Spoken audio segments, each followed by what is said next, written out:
So what are we going to do today? Raise the wage! All right.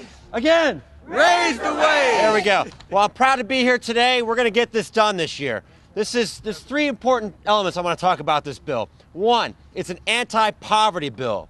You know, this is going to raise wages for working class families, be less reliant on government programs and more reliant on earning the dollar so they can tend to their families. Right now, minimum wage workers working full time can't afford to even rent a two-bedroom apartment in the state of Maryland. This is about raising the wage for those working families. This is also about economic development, because as we put money in people's hands, that money gets into the economy, and it's nearly $500 million in spending in the Maryland economy if we, what? Raise the wage! Raise the wage!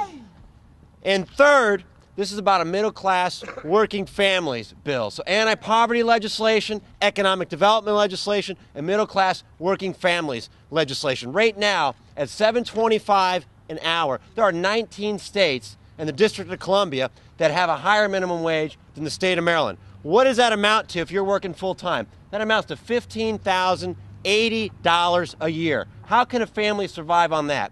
We have a middle wage. The middle class is shrinking. When the minimum wage was at its greatest value, it was about 45 years ago in 1968. And if we had indexed the minimum wage back in 1968, the value of the minimum wage today would be a little under $10.60. So what do we do with this legislation? We're going to increase it, phase it in to $10.